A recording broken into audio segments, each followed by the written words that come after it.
How to use Fiverr on multiple devices. Hello everyone, I am Bishaka and welcome to our channel. Now let's get right into the tutorial. Firstly, go ahead and open Fiverr on your primary device and make sure you are signed in. Now, tap on the More option on the bottom right of your screen and you will see the Scan option on the top right of your screen. Tap on that and further go ahead and scan the QR code on the alternative device that you want to sign in with your Fiverr account.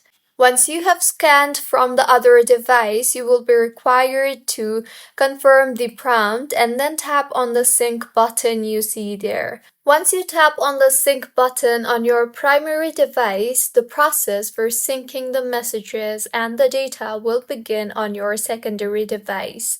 And once synced, you will be all set to use Fiverr on your another device too.